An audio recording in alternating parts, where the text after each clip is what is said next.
Hi friends, welcome to our channel. So friends, చాలా రోజుల తర్వాత అయితే ఒక కొత్త అప్డేట్ వచ్చిందన్నట్టు. సో కొత్త రేషన్ కార్డులు అయితే కొంతమందికి ప్రొవైడ్ చేశారు సారు. కొంతమందికి వచ్చాయండి, అందరికి అయితే కాదు. అది ఎవరెవరికి ఆ లిస్ట్‌లో మీ ఎలిజిబిలిటీ ఉంటే మీకు కూడా కొంతమంది వచ్చిందా రాలేదా ఎలా స్టేటస్ చెక్ చేసుకోవాలి. అదేవిధంగా రీసెంట్‌గా అయితే సన్న బియ్యం స్టార్ట్ చేశారు కదా! సో ఆ జాబితా నుంచే కొత్త రేషన్ కార్డులు అయితే కొంతమందికి వచ్చేసిందన్నట్టు. సో రీసెంట్‌లీగా అయితే 'దిశ' న్యూస్ ఆర్టికల్‌లో అయితే వచ్చిందన్నట్టు. ఆ ఆర్టికల్‌లో ఏమొచ్చింది?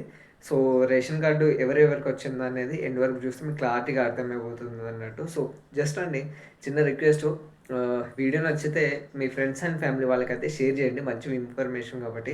సో చాలా రోజులయిపోయింది. సో జస్ట్ ఒక లైక్ చేయండి. లైక్ చేయడం వల్లనే వేరే నెక్స్ట్ వీడియోస్, ఇంకా మంచి మంచి వీడియోస్ మీ ముందుకు తేవడానికి నాకు బూస్టింగ్ లాగా ఉంటుందన్నట్టు. సో ఛానల్‌ని సబ్స్క్రైబ్ చేయడం మర్చిపోకండి. సో వీడియోకి వెళ్ళిపోదాం. Let's go to video. Disha ఆర్టికల్‌లో ఒక మంచి న్యూస్ అయితే వచ్చిందన్నట్టు. సో, తెలంగాణలో కొత్తగా ఏర్పడిన ఏదైతే కాంగ్రెస్ ప్రభుత్వం ఉందో, సో, వాళ్ళు హామీ ఇచ్చిన ప్రకారంగా అయితే కొత్త రేషన్ కార్డుల కోసం అయితే ప్రజాపాలనలో ఎవరైతే కొత్త రేషన్ కార్డుల కోసం దరఖాస్తు చేశారో, సో, వాళ్ళకైతే కొత్త టెస్ట్ వచ్చిందన్నట్టు. సో, అది ఎలా అంటే రీసెంట్‌గా అయితే నర్సంపేట డివిజన్ వరంగల్ జిల్లాలో అయితే ఒక సంఘటన జరిగిందన్నట్టు. సో, కొంతమందికి అయితే అర్హతలు ఎవరైతే ఉన్నారో ఎలిజిబిలిటీ ఉన్న వాళ్ళకు అప్రూవల్ చేసేసి కొంతమందికి రేషన్ కార్డులో ఏదైతే పాత రేషన్ కార్డులో ఉందో, సో వాళ్ళకైతే కొంత నేమ్స్ అయితే యాడ్ చేసేసారన్నట్టు.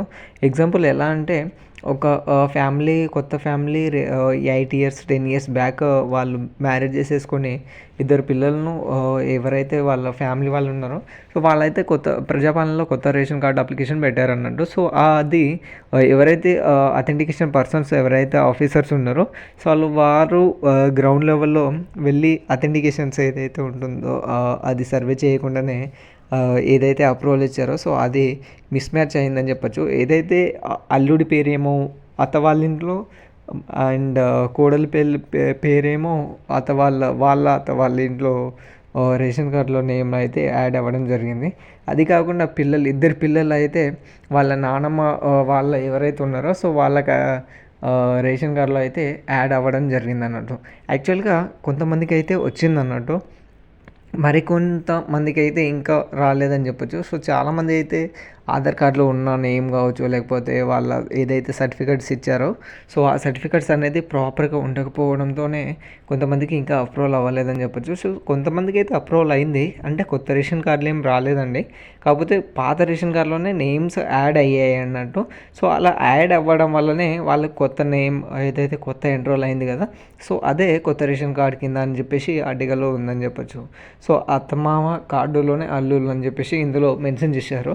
సో అది పక్కన పెట్టేస్తే కొత్త రేషన్ కార్డు మీకు ప్రాపర్గా ఎలిజిబిలిటీ కావాలంటే ఏ రేషన్ కార్డులో కూడా మీ పేరు ఉండకూడదండి. సో ఏదైతే మీరు ఆధార్ కార్డ్ నెంబర్ ఇస్తారో, ఆ ఆధార్ కార్డ్ నెంబరు ఏ రేషన్ కార్డులో కూడా టైఅప్ అయి ఉండదు. ఒక్కసారి ఎంట్రీ చేసేసిపోతే మీకు న్యూ యూజర్ లాగానే క్యాప్చర్ తీసేసుకోవాలన్నట్టు సిస్టము. ఏదైతే సిస్టమ్ బేస్డ్ కాబట్టి ఆటోమేటిక్ మీ డీటెయిల్స్ అనేది ఫేచ్ అయిపోతుంది అన్నట్టు.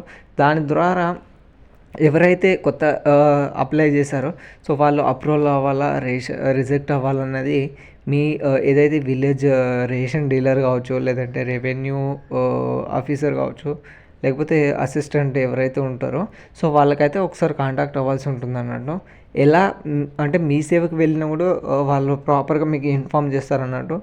ఈ ప్రాపర్గా సర్టెన్ ఏదైతే డాక్యుమెంట్స్ ఉంటుందో అందులో మిస్ మ్యాచ్ ఏదైతే నేమ్ కావచ్చు, సర్నేమ్ కావచ్చు, లేదంటే డేట్ ఆఫ్ బర్త్ కావచ్చు, ఏది ఉన్నా కానీ మిస్ మ్యాచ్ ఉన్నా కానీ రిజెక్ట్ అయ్యేది 100% ఉంటుంది అన్నట్టు. బిఫోర్ మీరు అప్లై చేసే ముందు ఈ పాటికి అప్లై చేసిన వాళ్ళు కూడా ఒకసారి డాక్యుమెంట్స్ ప్రాపర్గా ఉందా లేదా చెక్ చేసేసుకోండి. అది కాకుండా మీ డీలర్ షాపో, లేకపోతే ఎవరైతే మీ సంబంధించిన విలేజ్ కావచ్చు, మున్సిపాలిటీ వార్డు కావచ్చు, ఎవరైతే ఆ పర్సన్ ఉంటారో ఆఫీసర్కి ఒకసారి కాంటాక్ట్ అయ్యి ఏదైతే హార్డ్ కాపీ డీటెయిల్స్ ఉంటుందో అది ఇస్తే త్వరగా అప్రూవల్ అయ్యే ఛాన్సెస్ ఉంటుందని చెప్పొచ్చు. Thank you.